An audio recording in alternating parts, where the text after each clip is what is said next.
Physics, electricity, and magnetism. It's the branch that happens after mechanics, the first physics class that we all take. Basically, it has two parts, the electricity side and the magnetism side, and it breaks things down all the way to the atomic level. It talks about particles moving, specifically through wires, and they create forces and magnetic fields, and it really just explains how a lot of things in our world work. We do a lot of different circuits, learn why lights work, why you can plug in your phone and the battery charges, and just stuff like that. Every class and week is broken down into a specific topic. We do a lot of individual work, and then we work as a team, and then we do some simpler problems and move on to some harder problems. That way we're seeing all different sides of the topic.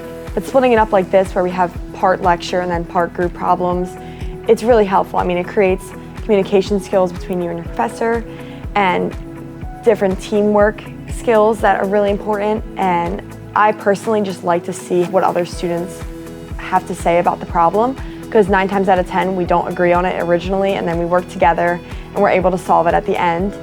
So Dr. Laporta, he's a very animated person. He definitely keeps the students engaged throughout the entire class period. He's loud, he has his cards with him, he'll do a magic trick here and there to keep us engaged, always relates it back to physics, which is really awesome. And then lastly, the biggest thing is he does so many demos. So at a class like this, it's very hard to conceptualize because you can't see it happening in the real world, but he's always good at bringing in demos and just showing how it actually works. I'm always interested in how things work, and this class really does solve a lot of those problems. It's really awesome.